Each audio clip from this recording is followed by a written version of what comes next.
आपका बच्चा बिगड़ संविधान के जिंदा रह सकता है क्या? उसकी कल्पना करो आप। आपका बच्चा बिगड़ अम्बेडकरवाद के जिंदा रह सकता है क्या? उसकी कल्पना करो आप। आदिवासी तो जिंदा ही नहीं रह सकते हैं। संविधान है, बावजूद उसके आदिवासियों के साथ में जो हो रहा है वो कहीं और नहीं हो रहा है। आदिवासी तो बिल्कुल आईसीयू में है, वो बस मरने की कतार में। दलित को लगता है कि आदिवासी मर रहा है, आदिवासी को वनवासी बोल रहे हैं, मेरा क्या जा रहा है। लेकिन उसको मालूम नहीं है जिस दिन आदिवासी वनवासी हो जाएगा, दलित ओबीसी स्वर्गवासी हो जाएगा।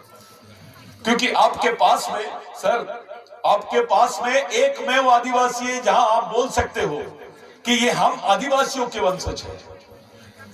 आपने बहुत अच्छा उदाहरण दिया साहब, आपने सम्राट अशोक का। मैं उदाहरण देता हूं आपको अलार कलाम का। ये जो रेस है, हम कौन से वंश के लोग हैं इस पर बात हो, हमारी संस्कृति क्या थी उस पर बात हो। बुद्ध धर्म को देखने के पहले बुद्ध संस्कृति को देखा जाए, हमारी सिंधु संस्कृति को देखा जाए। आज एक बड़ा विचित्र मसला हमारे सामने पैदा हो गया है खोबरागड़े सर, कि there is no indigenous people in India. ये गवर्नमेंट का रिप्रेजेंटेशन है यूनाइटेड नेशंस में, संयुक्त राष्ट्र संघ में। यानी आपको राष्ट्रीय संवैधानिक संरक्षण के साथ साथ अंतरराष्ट्रीय संवैधानिक संरक्षण भी नहीं मिलेगा। अब कोई बाबा साहब नहीं है अपने पास, ये हमारी आखिरी जनरेशन है। ये समझ लीजिए कि ये लड़ाई जो है हमारी आखिरी जनरेशन द्वारा, आखिरी जनरेशन को बचाने के लिए लड़ी जाने वाली आखिरी लड़ाई है। अगर ये हम हार गए, इसके बाद कोई कल्पना नहीं है किसी, कोई दलित इंटेलेक्चुअल, कोई अम्बेडकराइट इंटेलेक्चुअल, देश का कोई इंटेलेक्चुअल नहीं बताता है कि अगर संवैधानिक व्यवस्था इस देश में ध्वस्त हो जाएगी तो आप जिंदा कैसे रहोगे। अरे संविधान था तो बदन पे कपड़े आए हमारे, संविधान था तो हमारी मां बहनों को ब्लाउज पहनने की परमिशन मिली, नहीं तो ब्लाउज पहनने पर भी टैक्स लगता था आदिवासियों को, दलितों को। हमको मारा जाता था तो पुलिस में रिपोर्ट दर्ज नहीं होती थी, वो क्रिमिनल ट्रिब्यूनल बिल था। इतनी बुरी परिस्थितियों से कैसे हमको बाहर लाया गया, किस तरीके से बाबा साहब की जो नेतृत्व ने हमारे लोगों को बीच में हमारे को जिंदा रखा। हमारी 2 जनरेशन के फादर मान रहा हूं मैं, यानी हमारी 2 पीढ़ियों के पिता मां का नाम है अम्बेडकर और 2 पीढ़ियों की माता का नाम है कॉन्स्टिट्यूशन, संविधान। यानी भगवान से बड़ा रोल है हमारे लिए। साथियों, आप जैसे लोग, पूरा आदिवासी समाज दलितों की तरफ देखता है, अम्बेडकराइट लोगों की तरफ देखता है कि इनकी लाइन क्या जा रही है। फिर आदिवासी देखता है टीवी में, अरे अपना अम्बेडकराइट आदमी तो यार कविता पढ़ रहा है, वो अपने आप को बुद्ध बोलता है लेकिन अम्बेडकराइट नहीं बोलता, बाबा साहब के विचारों का या बाबा साहब का वंशज नहीं बोलता है। इससे ज्यादा खेद क्या हो सकती है हमारे लिए।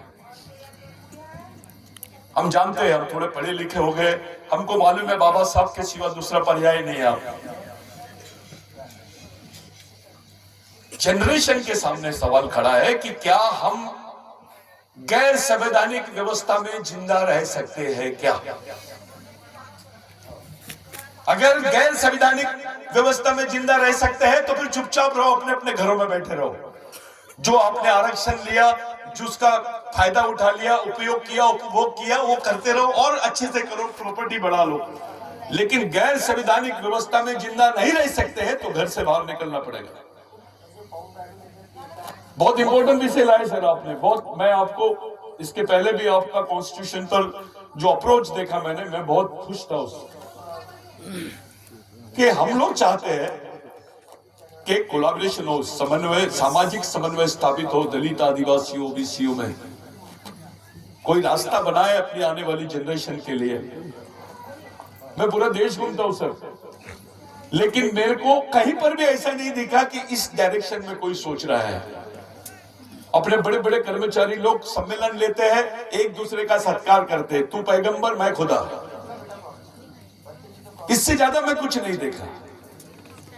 हमारा साहित्य की डायरेक्शन देखिए आप किस तरफ जा रही है। अरे इंटरनेशनल लेवल पे बोला जा रहा है Buddhism is a part of Hinduism. जो पाली भाषा है वो आर्यन भाषा है। नागपुर लिंग्विस्टिक डिपार्टमेंट में देखिए साहब, आप तो ऑर्कोलॉजिस्ट है, हम लोगों ने उसको डिफेंड किया वहां पर झारखंड में और बोला ये पाली भाषा, ये प्राकृत भाषा है, ये आदिवासियों की भाषा है। बुद्ध कोई और नहीं आदिवासी है, क्योंकि वो गण व्यवस्था का हिस्सा था, वो शाक्य गण का था और गण व्यवस्था की हिस्सा जो है वो आदिवासी व्यवस्था की हिस्सा है। आप लोग हम लोग एक अच्छे माहौल में बैठे हैं, बहुत अच्छे अच्छे लोग हमारे बीच में है, मैं उनको सुनने के लिए आया हूं। अभी बोलने का मौसम नहीं है। हमारे जो बुजुर्ग है, हमारी जो लीडरशिप है, हमारी जो इंटेलेक्चुअल लीडरशिप है, वो क्या बोल रही है ये देखना है। मैं बिक्कू साहब का बहुत बहुत बहुत धन्यवाद देता हूं। आपका एक आदिवासी आदमी को आपने बुलाया, मैं बहुत खुश हो गया आपसे। इतना सम्मान हमको दिए काफी है, ज्यादा सम्मान होना नहीं आदिवासी, लेकिन ऐसा लगना चाहिए हमको कि कुछ हो रहा है, क्योंकि वहां आदिवासियों को कुछ नहीं, सिर्फ बंदूकों से ही मार रहे हैं। 13 साल की आदिवासी बच्ची के हाथ में बंदूक है, जिसके हाथ में किताब होनी चाहिए, जिसके हाथ में बैग होना चाहिए, जो लाइब्रेरी में जाना चाहिए, वो लड़की लड़ाई के मैदान में दिख रही है, बीएसएफ की गोली से, मिलिट्री की गोली से बन रही है। जितना आदिवासी बेल्ट है ऐसा लग रहा है वहां सिविल वॉर हो रहा है, वहां लड़ाई चल रही है। 60% पैरामिलिट्री फोर्स आदिवासी क्षेत्रों पे लगा दिए हैं। जो फोर्सेस बाउंड्री पे होना चाहिए वो आदिवासी क्षेत्रों में है। आज आदिवासियों के साथ हो रहा है, कल दलितों के साथ भी होगा। आप वेटिंग लिस्ट में है। ये तैयारी हम लोगों को, प्रतीक्षा सूची मध्ये आओ आपण। दूसरा नंबर दलितांचा, तीसरा नंबर ओबीसीचा। तो ये जो परिस्थिति है, आप बहुत, अरे सब लोगों को उम्मीद है कि यही जनरेशन बचा सकती है, यही वर्ग बचा सकता है। इस बात से मैं आप लोगों का बहुत बहुत धन्यवाद देता हूं। किसी दिन और समय से किसी तरीके से विस्तारित रूप में इस पर परिचर्चा होनी चाहिए, इस पर डिबेट्स होनी चाहिए, इस पर एक अंडरग्राउंड मीटिंग्स होनी चाहिए, सभी सेक्टर के लोग आना चाहिए। क्योंकि हमारे यहाँ एक प्रॉब्लम है, हाँ खूब इंटेलेक्चुअल मानुस है, डिक्लेयर्ड इंटेलेक्चुअल है, प्रैक्टिकली क्या है?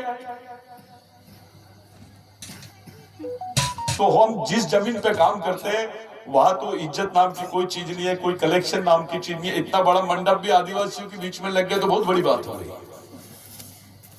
वहां तो खाने के वादे हैं, 2 दिन में एक बार चूल्हा जलता है आदिवासियों के घरों में, आप देख लीजिए। सर ब्लड बैंक का बहुत बड़ा कैंप्स होते हैं, तो ऐसी जगह में रक्तदान शिविर होते हैं जहां पर कुपोषण है, जहां लोगों को खाने को नहीं मिलता है, वहां रक्तदान शिविर। बाद में पूछा जाता है भाई क्यों दे रहे आदिवासी लोग रक्तदान, तो पता चल रहा है कि उनको खाने को रोटी नहीं है, उनके पास पैसा नहीं है, काम नहीं है, तो अपना खून बेचते हैं और राशन लेके आते हैं। कोई अपने बच्चों को बेचता है। बड़ी बड़ी मेट्रोपॉलिटन सिटी में दलित आदिवासी महिलाएं इतने मजबूर हो गए, अपना खुद का दूध बोतल में बंद करके बेचते हैं। ये अवस्था में समाज है और ये संविधान पे खतरा। उस पर अपने जो पढ़े लिखे लोग हैं उनका चुपचाप रहना, आता मला काम है, ड्यूटी वर जायचा है। अबे पूरी पिक्चर खत्म हो जाएंगी, उसके बाद क्या करेगा तू?